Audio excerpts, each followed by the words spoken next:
From Friday, October 6th to Sunday, October 12th, fans were able to download and play an open beta for the upcoming EA title, Star Wars Battlefront II. While heavily limited in content, the beta allowed players to get a feel for what gameplay will be like for the full game, as well as letting developers hunt down and resolve any bugs that they come across. I was able to play some of this beta, and it left me with a collection of thoughts both good and bad. The previous game, simply called Star Wars Battlefront, came out on November 17th of 2015. Initially, fans were more than just enthusiastic about the idea of a AAA developer that had an established history of making quality multiplayer shooters was going to make one based off the Star Wars universe. Hearts were quickly turned when gameplay was found to grow stale after not much playtime. Players found themselves tired of the small number of maps, heroes, and vehicles, not to mention the total absence of a single-player campaign. Their anger only grew when DLC for the game was released and players felt like they needed to pay more than the standard $60 in order to experience the full game. It felt half-made to people, and in order to have that complete experience, you had to purchase all of the DLC, which you could get at cheapest as a season pass for $30.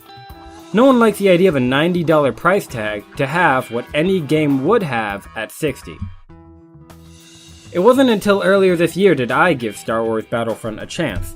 I had found it at a used game store for $15. I'd known about the criticism it had received over the last 2 years, but I figured with this discount paired with the DLC price of $30, I would only be paying $45 in the end. So that's what I did. My experience wasn't too much different than anyone else's. Well, initially I was dazzled by the beautiful graphics and the nostalgia-driven high of running on the snow-covered grounds of Hoth. I did notice a general lack of diversity in my games. I favored the large-scale 20-on-20 battles, and even with the DLC, I found myself playing the same 4 maps over and over again. It was only a month before I found myself no longer logging in to play out of lack of interest. I didn't regret my purchase. The familiar sound of TIE fighters shooting, blasters firing, and the sight of an AT-AT looming over me as it made for a rather enjoyable experience.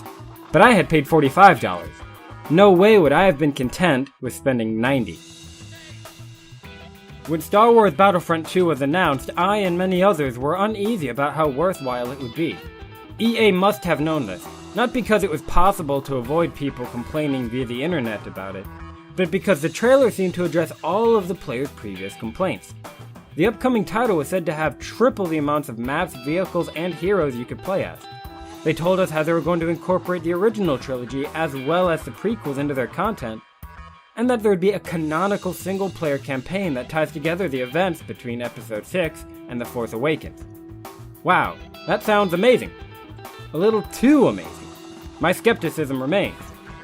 EA has a reputation for being an uncaring and otherwise heartless corporation with the only goal of making as much profit as they can. If they aren't going to starve us of content in order to sell it back to us as DLC, then what is their catch? The beta helps shed some light on that. Star Wars Battlefront II has a number of interesting changes to its gameplay compared to the predecessor. Now, instead of having 2 preset loadouts to choose between, there are 4 predetermined classes available to you: Assault, Heavy, Officer, and Specialist. The Assault is your standard soldier with a medium-range weapon and a grenade. The Heavy has more damage-dealing weapons. The Officer is a more support-based role to assist your team. The Specialist acts as a long-range shooter. Each class has its own degree of customization separate from the others, and can be leveled up independently. I found favor with this method. I didn't have to worry about how to structure my loadouts for what role. This did it for me. When respawning, you would also be paired with 3 others who recently died to form an impromptu squad, instead of the previous method of a single game-long companion. Special characters and vehicles changed as well. Now, instead of picking up an object to be able to fly an X-Wing or unlock an AT-ST, you would gradually accumulate battle points as you played that could be spent to respawn as a vehicle or hero. The battle point reward system encouraged players to stay with their squad, as well as to play the objective. Overall, I found these changes to be preferable over the previous game. In the beta, there were 3 of the 5 game modes available to play. Galactic Assault, Starfighter Assault, and Strike. Galactic Assault is the 20 against 20 game mode, with one team on an offense and the other on defense. In the beta, you played in the city sections of Naboo, the forest and swamp-filled planet that first appeared in The Phantom Menace. Here you had clone troopers defending the throne room from an Imperial droid army. The droids had a large siege vehicle that would slowly approach the goal, while the troopers had special rockets they could use to immobilize the vehicle. I was first taken back by how amazing everything looked. The graphics were some of the best I've seen in a multiplayer game, and if I wasn't paying close attention, I'd mistake it for a movie. Gameplay felt as expected, running and shooting as needed. At no point did I truly feel like the game was off balance, and any kills and deaths that would happen to me felt justified. I did notice that the 4-man spawn squad essentially meant nothing. If I wasn't planning to go the same direction as them anyway, my teammates would be as lone wolf as the rest of us were. This may be different when playing with friends, but I did not have that luxury. One new thing that kept the tension of war alive was the limited life count. Throughout certain stages of the game, one side would have a limited number of times a player of that team can die. If that count hits 0, they lose. Successfully progressing in the game would reward a team with additional lives. It made the action all the more intense when there were only 14 lives left and you finally managed to push the objective. Overall, I was quite satisfied with Galactic Assault, and it will likely be my most commonly played game mode. Starfighter Assault was a whole other experience. Now there are 4 options to choose from instead of 2, each with different handling, abilities, and card-based customization. I favored the standard assault ship, which would set me as either an X-Wing or a TIE Fighter, depending on my alignment. Immediately, I was hit with an immense wave of nostalgic bliss. The sight of large-scale ships over the planet of Fondor while dashes of red and green lasers flew by in every direction was stunning.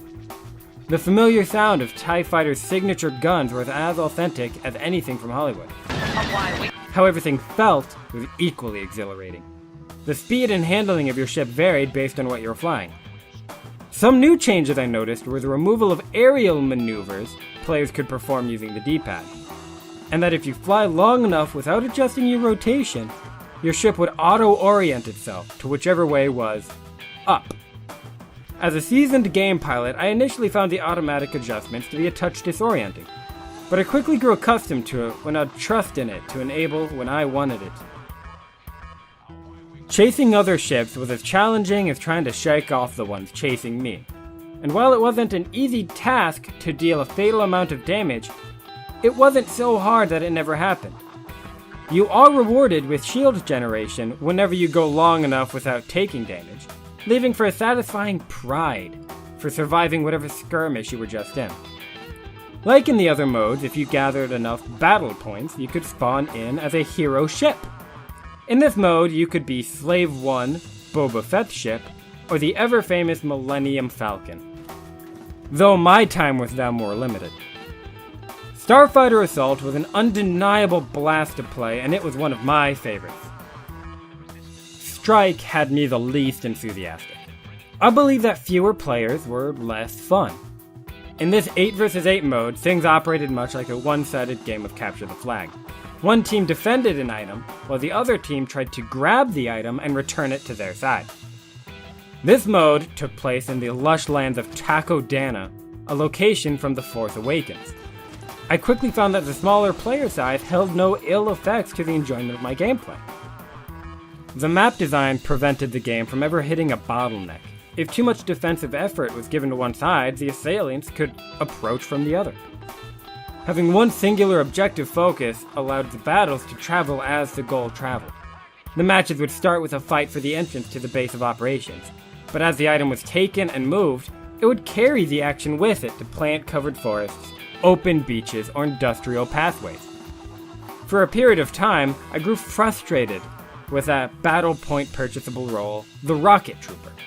Their superior health and damage output would be the bane of a large number of my lives. That frustration was easily brushed off in hopes that this would be balanced out in the final game.